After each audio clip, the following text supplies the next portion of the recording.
Recording session. Perfect. Thank you so much. All right, so we are right at 11:15, and I am happy to welcome my colleague Dennis Dobos, who will talk with us now about IRS and tax issues. So Dennis, it's all yours. Okay, thanks, Ann. And I appreciate you and Natalie putting this together. And I'm happy to be here with my colleagues, Julie and Corinne. Many of you are probably thinking, what does federal taxation have to do with employment law? And I think the concern is, and this has come up for me in cases that I've handled, is the employee has to worry about liens and levies. And just on Wednesday, I filed a levy release for a client who was not going to be hired by this particular employer because of his IRS lien that he had. And the employer picked that up and he goes, Dennis, we've got to get rid of that lien or they're not going to hire me. And so we worked with him on getting rid of the lien, and now he should be a good prospect for this company. And then another concern is levies. You know, no employee wants to be levied by anyone, let alone the IRS. And so I think the point here is that you want to nip tax problems in the bud before they blossom into bigger issues such as liens and levies. And so my goal today for you is, I hope that you walk away from this being able to understand and explain our tax clinic to your clients, be able to identify tax issues and possible solutions, and then provide your clients with the resources that they may need to address their tax problems. If we could go to the next slide, please. So this whole low-income taxpayer clinic program started in 1998. And the idea is that low-income people should be able to have representation, right? It shouldn't be based on whether they can pay for it. And this will help them obtain a just result. There's no guarantees when you go into trial, or you get a case. It just you're trying to increase your probability of success. And generally, with an attorney, you do increase your probability of success. So I want to bring some life to this particular legislation. The directors, the low-income taxpayer clinic directors from Northern Ohio, northeastern part of Ohio, are asked to attend the calendar call. And this is where the tax trials occur in Cleveland at the federal building. And so we go and we're there. If we don't have cases on the docket, we go there to help underrepresented taxpayers. So a few years back, the judge had all of us stand up. He introduced us to the litigant.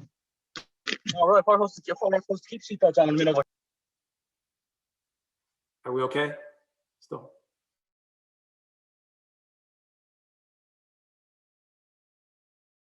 Dennis, sorry, I think we muted you on accident when trying to mute the participant. You need to unmute yourself, Dennis. Muted me, sorry, okay. Yep. Now you're back. Okay, perfect. Sorry about that. All right, let's get back on in stride. So anyhow, the judge had us all stand up in the back and we were introduced. And then one of the taxpayers came up to me and said, can you help me with my tax case?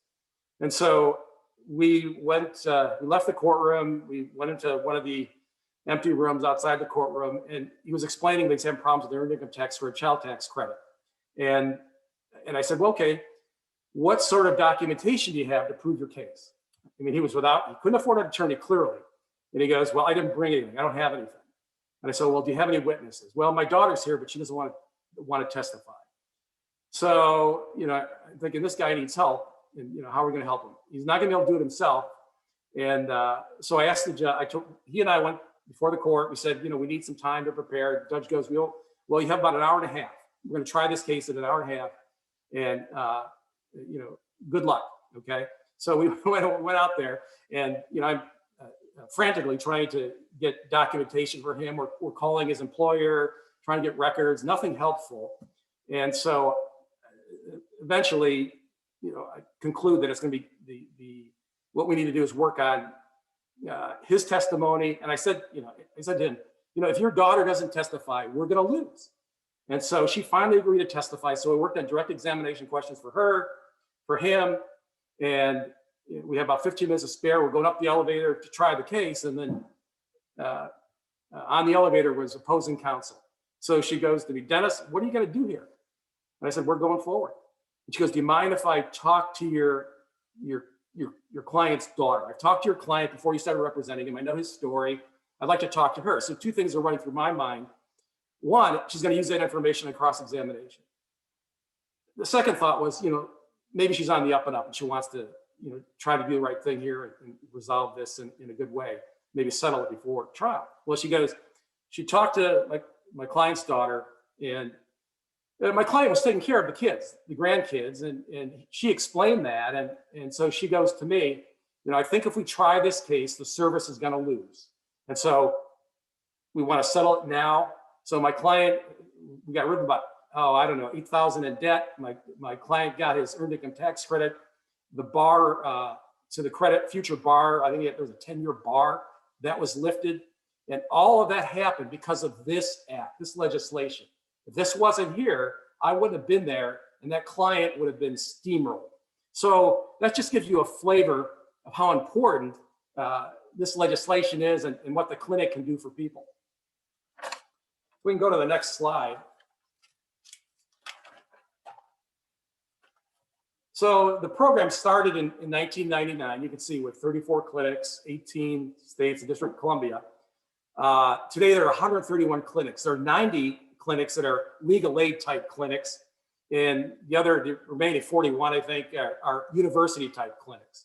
Now, the only states without clinics, West Virginia, North Dakota, Wyoming, and Hawaii. Now that's subject to change. West Virginia had a clinic, they lost the clinic.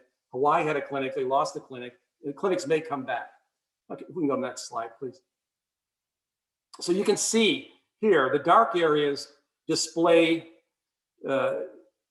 where there isn't representation or clinic availability, I should say. And you can see Puerto Rico, Hawaii. We can back it up one. Yeah, but most of the country is covered, and which is good. But we really play a key role. The clinics across the country, I think, make a huge difference in the system, and I think results in the perception of the IRS. Okay, we go to the next slide. So in Ohio, we have tax clinics in Toledo, Cleveland, Akron, Columbus, and Cincinnati. So the state's pretty well covered. If you could go to the next slide, please.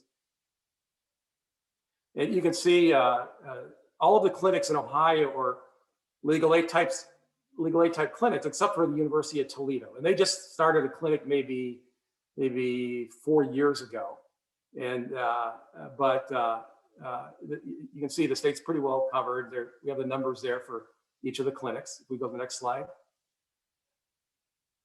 In our area, our clinic covers Lorain, Cuyahoga, Lake, Geauga, and Ashtabula counties. A pretty big area to cover, and we have lots of controversy cases, but it's a wide area.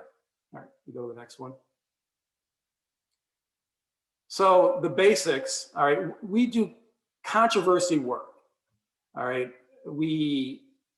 our thought is that better to have us work on the controversies rather than tax preparation. We have the VITA sites, the volunteer income tax assistance sites, to help with the tax preparation. And so we do the controversy work. We feel our resources are best utilized fighting with the IRS. I mean, that's the goal. I mean, we protect taxpayers from the IRS and IRS mistakes, and they happen all the time. I mean, it's a big entity, and mistakes are bound to happen, and so that's our role. So if you look at it a different way, we really work with compliance on the back end, where the VITA sites work with compliance on the front end. They make sure returns are prepared and filed, and then we make sure everything goes right after that for people. We only represent individuals. We don't represent businesses. And we do referrals. I mean, we have a pipeline, so to speak, with the different preparers, and they do taxes for us and get things turned around very quickly. All right, we can go to the next slide.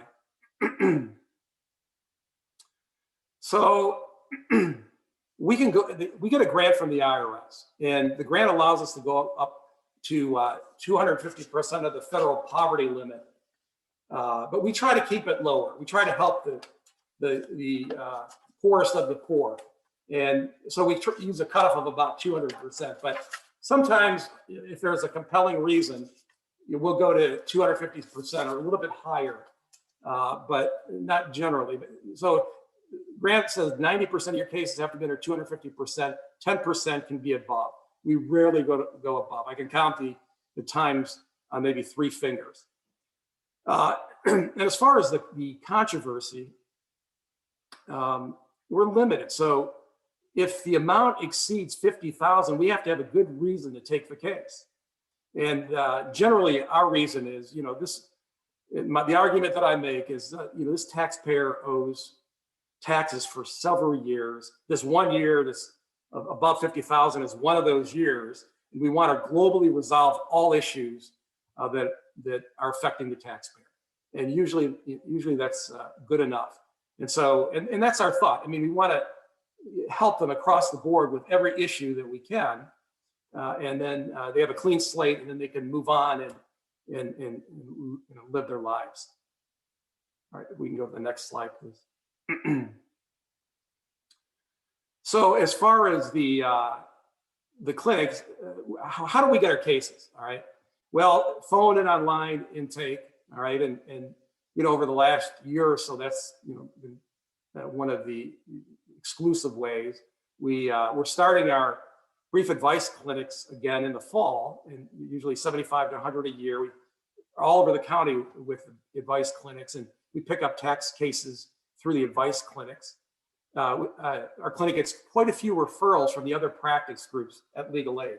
I mean, we have housing, we have family law, we have public benefits we work with, consumer law, bankruptcy, and oftentimes tax issues arise, and we try to provide, complete representation for the client.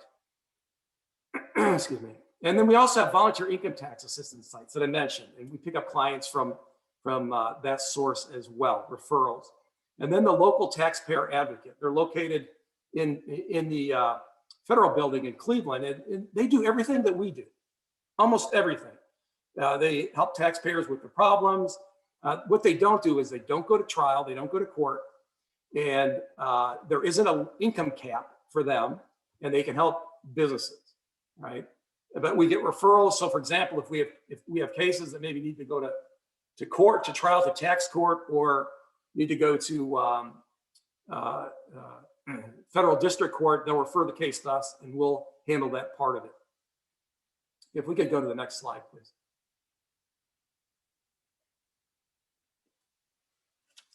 So you can see that the checklist, all right, and all the issues. Before I started doing tax work, the thought ran through my mind: is this going to be boring for me?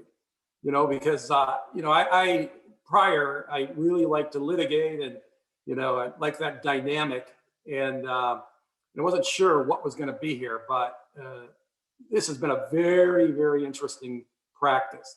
It's very diverse. We have all kinds of issues. It's really an administrative practice, but there are opportunities where we have to file cases in tax court and in district court. So the difference is, I'll explain it now, that if the IRS is pursuing the taxpayer, our client, for money, we'll take the case to tax court.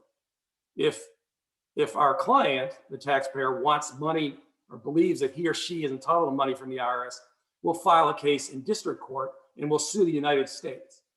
When that happens, the Department of Justice gets involved. We have IRS counsel. It becomes a little more complicated. But overall, everybody's pretty reasonable, and they like to get to the best result. And so, in short, the practice is very dynamic. Every day is different. Every issue is different. We have different issues, different different, for me, different clients, different opposing counsel, different judges, different IRS employees. So yeah, it's really a great thing. Okay, we go to the next slide. Our most common problems are listed here. The taxpayer hasn't filed returns for many years. And it's not uncommon to see clients come in and say, I haven't filed taxes in 10 years. What's going to happen to me? Am I going to get put in jail? And, I assure them that no, I mean, we need to be, what I'll tell them, we need to get you compliant. And then, if there's any sort of debt, we need to handle that. And, we have mechanisms to do that. But the question comes up, is it criminal? Generally, the IRS looks at tax issues as, usually the issues we handle are more negligence.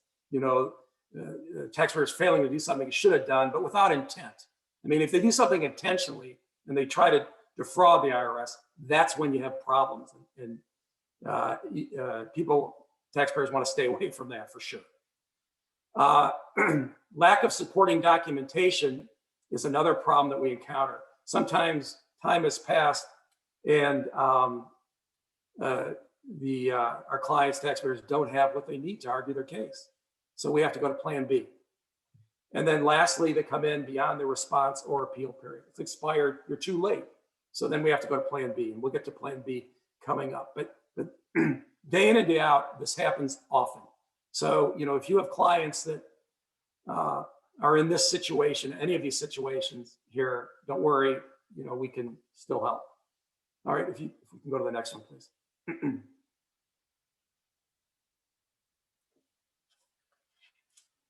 So what do we try to do?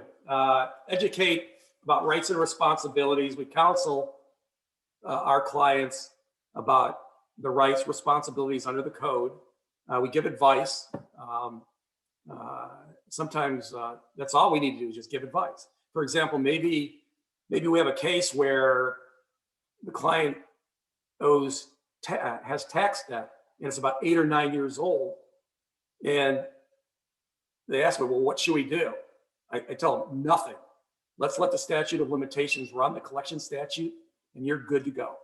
So that would be an example of perhaps advice that would be provided, and just educating someone about what's available to them, what recourse do they have.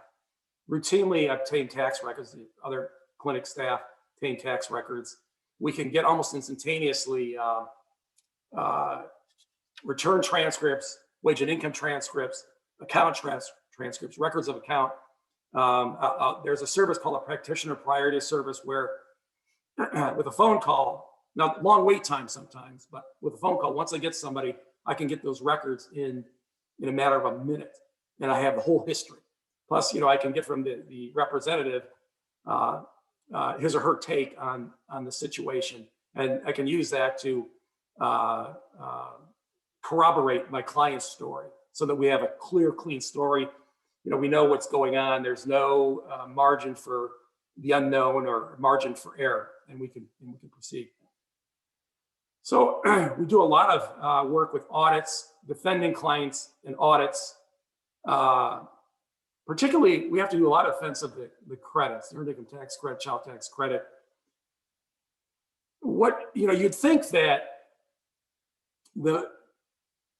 some of the most heavily audited areas in the country would be, maybe Palm Beach or Naples or, Hilton Head or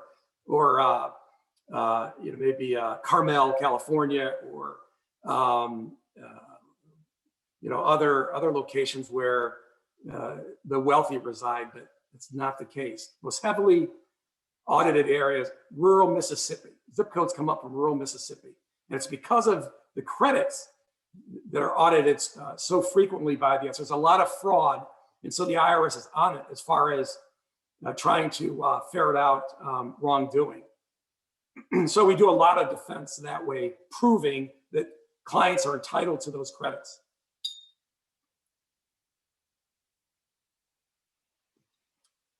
We also do a lot of collection due process hearings routinely.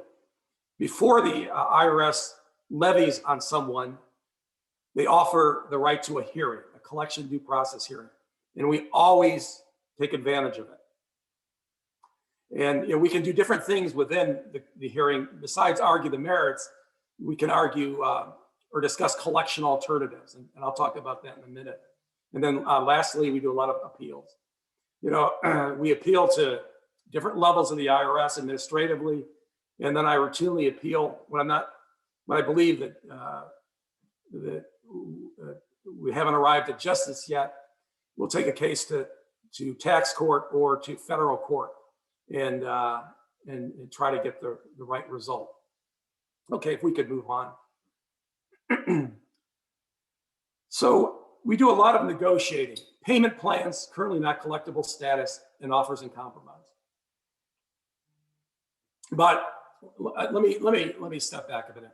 I should say we do a lot of currently not collectible status and a lot of offer in compromise. On occasion, we do payment plans. And our clients, generally, their financial predicament is such that currently not collectible status and offers in compromise are the best way to go. From my perspective, I consider a payment plan a loss. So with currently not collectible status, we're able to move clients into a status where the IRS doesn't bother the client for at least roughly a year. And the way that you get there, you show the IRS that their expenses eat up their income each month. There's nothing left over, and that they should be placed in this status and be left alone. And generally, the IRS will agree. But the problem, though, is that you still have interest and penalties accruing. So it's not a home free card or home free route at all. From my perspective, the best course of action for our clients generally is the offer in compromise. It's our bread and butter. And it's beautiful in that we're able to eliminate large amounts of debt for our clients for very small offer amounts. So I'll give you an example. We have a case pending right now that looks like the IRS is going to accept. We offered $50,000 to settle a tax debt of $140,000. And so if that does go through, we're going to have one very happy client, and a lot of relief. Now, how do you get there with an offer in compromise? How do you get to that kind of result? Well, you have to show the IRS first that monthly expenses eat up monthly income. And then secondly, you have to display that the taxpayer has no appreciable assets for the IRS to take from him or her. And if you can do that, you're on your way. So, many of our clients are, their financial means are pretty limited, and they really fit the profile for offers in an offer in compromise.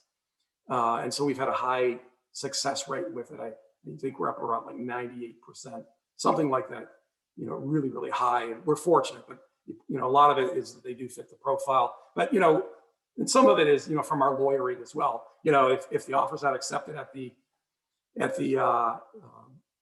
examiner level, we'll take it to appeals. And if we're not happy, tax court. Generally, we're able to put the matter to bed at the appeals level. I've had to file my first case in tax court on an offer in compromise.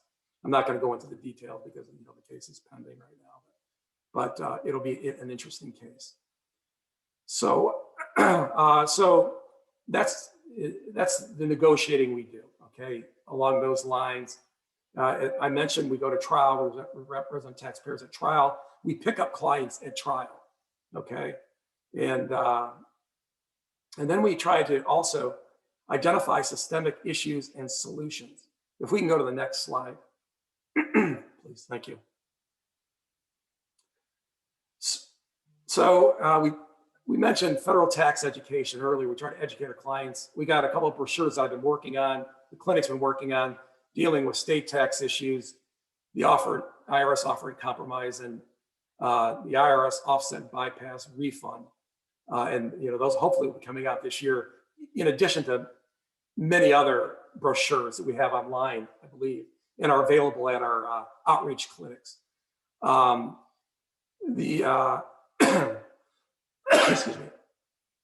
As far as we have a newsletter, The Alert, that comes out periodically, and Anne is gracious enough to let us include tax information in The Alert. She oversees it, and some examples you can see: taxpayer tool to fix debt, offering compromise, resolving federal tax lien issues, and or problems rather, and then tax law changes, delays, refunds that include the earned income tax credit.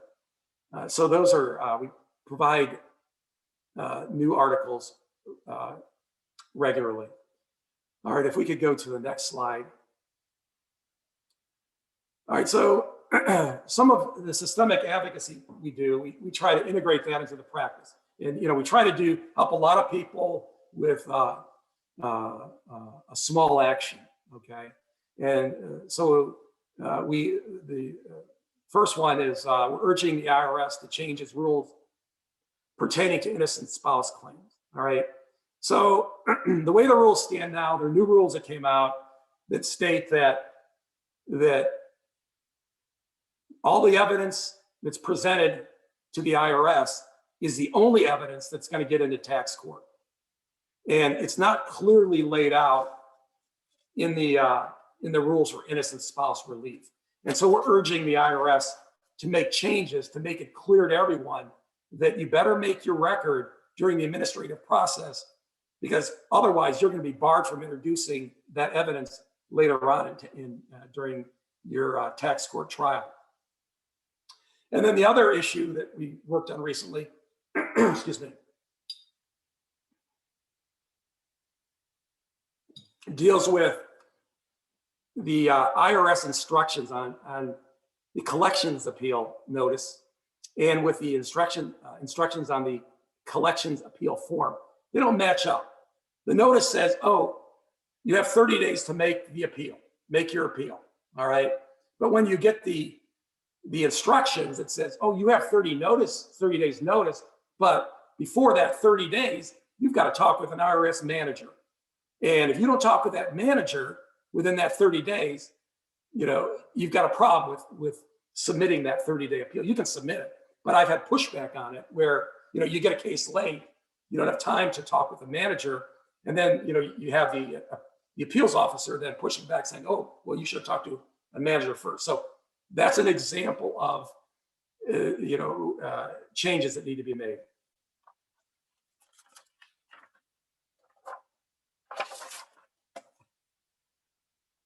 All right, so we also do outreach to the seasonal workers, the H-2A workers work at the nurseries in Lake, Lorraine, and some areas of Cuyahoga County and Ashtabula County. And we educate the workers about their rights and responsibilities under the code. And we do that periodically because they don't know. And so we try to provide them with information they need and direct them to resources. Okay, if we could go to the next slide. So, excuse me. We have about 30 attorneys, CPAs, and enrolled agents who regularly assist our clinic. We have 2 in-house volunteers who help me. We have one who has been helping for 20 years, great resource, and the other who's been helping maybe the last maybe 3 years or so, who sees a CPA and an attorney, and they really contribute to the clinic immeasurably. And all of the attorneys, all of the volunteers really help us extend our reach so we can help more people with their tax issues. We try to show our appreciation by offering a CLE each year, and this way a free CLE, they don't have to pay for it. And we use it to thank them and to also recruit additional volunteers. Okay, we can go to the next slide. Now, some of the things that you just need to remember, take away from is, if your client gets a notice or letter from the IRS, make sure they look at it, make sure they don't, just ignore it. And oftentimes, if you don't look at it, you run into problems because there are response times within the notice or letter that sometimes are buried in the document. And if you don't read through it, you're going to miss it. And then the taxpayer is losing rights. So that's huge. Make sure that everybody reads those notices and letters, if that topic does come up. IRS levy of wages or bank accounts, that happens, and there are things we can do. Like I said, if we put somebody in currently not collectible status, we can get rid of the levy, okay? The levy of the wages and the bank account. So there are ways to take, to immediately prevent or to stop those levies. Property liens, they're filed and sometimes they're not removed, and they should have been removed. And so, that's something that we can readily do. And it can make a difference. And for example, that one client that I'm presently helping, in his employment situation, and now he can seek work. But the problem is that they end up on credit reports. They damage credit reports, and they damage opportunities for employment. I mentioned already years of unfiled tax returns. No problem. No one should be afraid of that. We can get those done quickly, prepare us and get them done, and we can move on. Large amounts of tax debt, not an issue generally, for our clients, or, people with limited financial means. The offer in compromise has been an exceptional tool to deal with those large amounts of tax debt. And the offset bypass refund, most people aren't aware of this. And this is, I think, a pretty big thing. Even though a taxpayer may owe money to the IRS, and the IRS is seizing refunds to help pay back what's owed, if a taxpayer can display that he or she has past due rent, maybe behind with their mortgage, car payments, utility bills, we can argue that some of that refund should go to them to take care of those necessities, those items. And we've been successful. So it's a nice tool. If they are seizing refunds, you're not dead in the water. I know I'm running out of time here, so I'm gonna try to wrap this up. And then lastly, the voluntary income tax assistance sites. They're all over. I really encourage, the best thing since sliced bread, all over the county during tax season. And then a couple sites are open year round so that taxes can be prepared. All right, go to the next slide, please. So resources, you can see, you can contact us, me, and if you want my phone number, 216-867-5400. You have my email address. If we go to the next slide.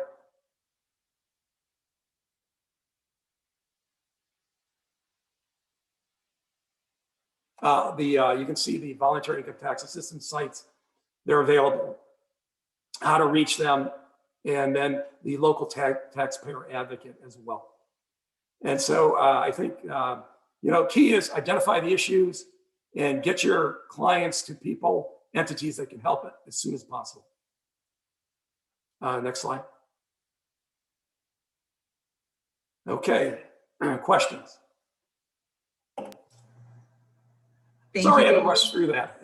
Plus I'm losing there.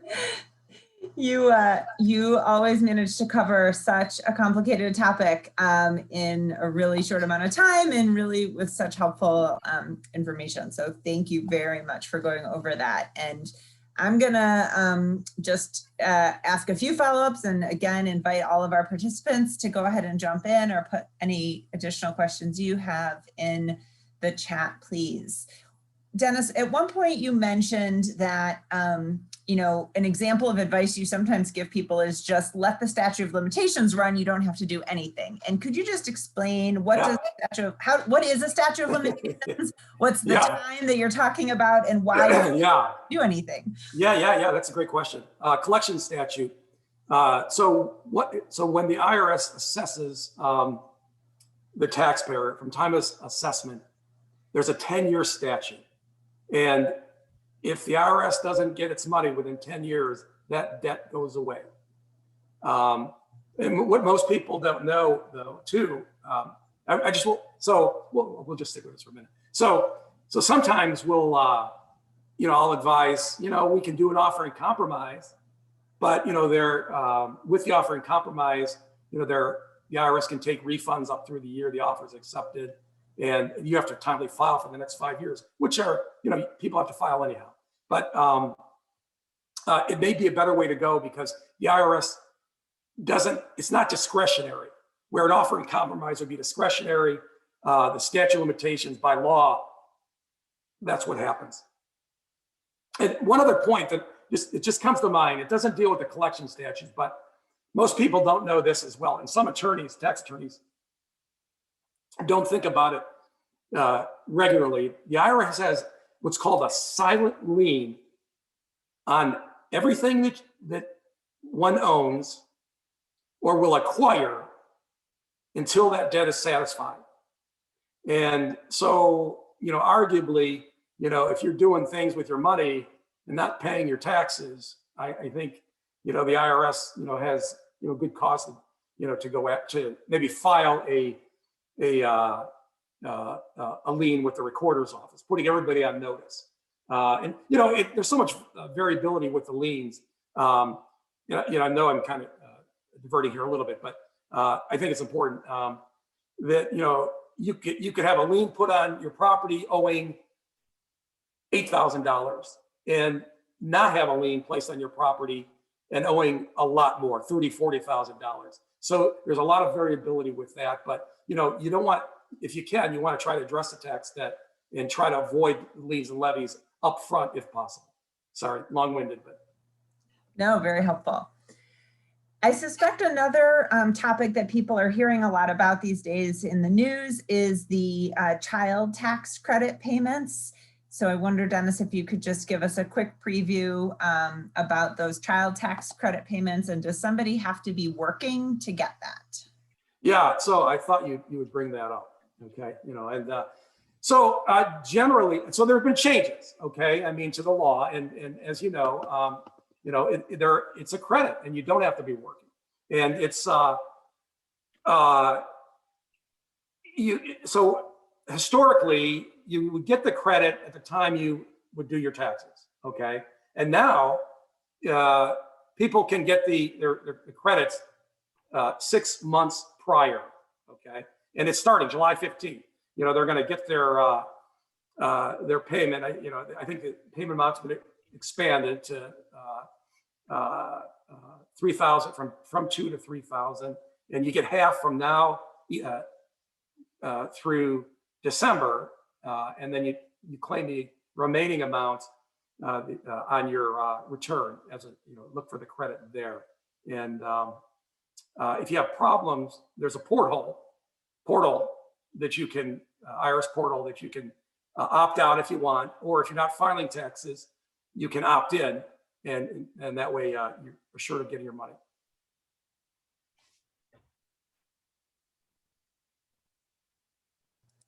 Yeah, so I just want to urge anybody who's working with folks that thinks they might need help with a tax controversy to please go ahead and apply.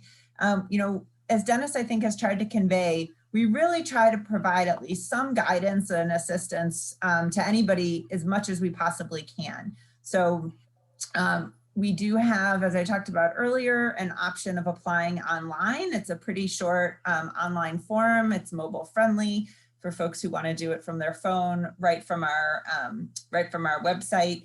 And then there's certainly the option of calling in to apply as well. But please don't be hesitant based on concerns about whether a person will be financially eligible or otherwise qualify. That is certainly something we will figure out with conversation with the individual applicant, and we'd much rather individuals give us a call and figure that out rather than not get help that might be available to them.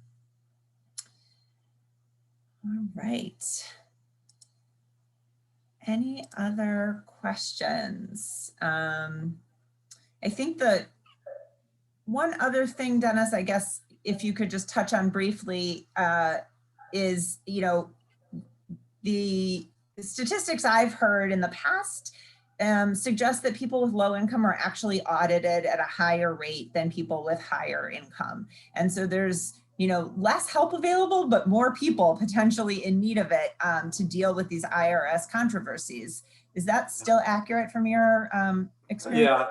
Yeah. So, I mean, that's what I was alluding to earlier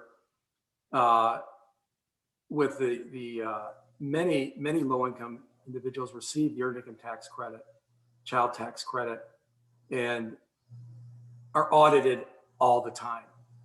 And more so than statistically, from what I've read as well, wealthier people. But, on the other side of this is there is a lot of fraud that relates to those, and not necessarily the tax, but, from the taxpayer, preparers. Sometimes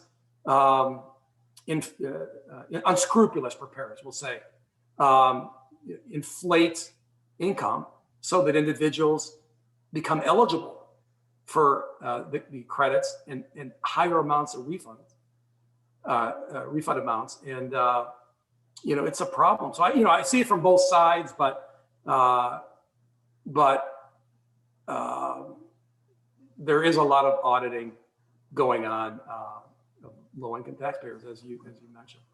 And would that be a situation, Dennis, that you or the clinic could be helpful with if a preparer felt that they were being audited because if a taxpayer felt they were being audited because of something the preparer had done that they weren't aware of?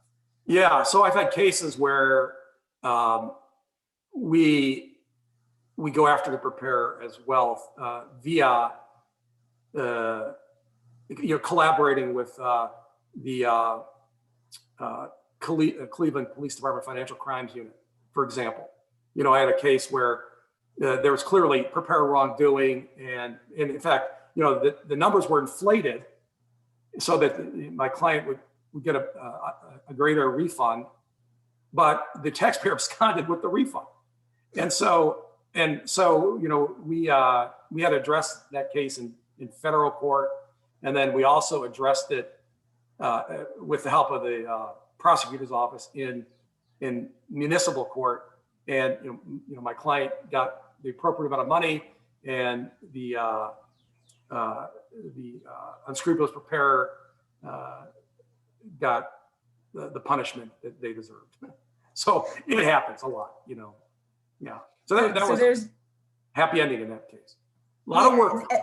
And that should not be a deterrent to folks contacting us for help. They should still. Oh, we welcome those. Yeah. I mean, we look forward to those types of cases. All right. Well, I haven't seen any additional questions or comments come in, and we are just almost at noon. So thank you so much, Dennis. Really appreciate all your expertise and information that you provided today.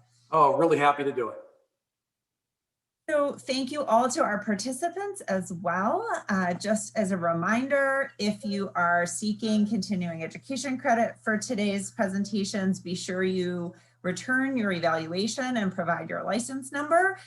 We really hope everybody will return your evaluation and give us feedback on our continuing series so we can be responsive to the topics and questions that will be most helpful to you in your work with our mutual clients. Certainly feel free to reach out to me or to Natalie if there's any other follow-up that we can be helpful with. And otherwise, I just invite everybody to enjoy your Friday afternoon and have a great weekend. And thank you again to all three of our presenters.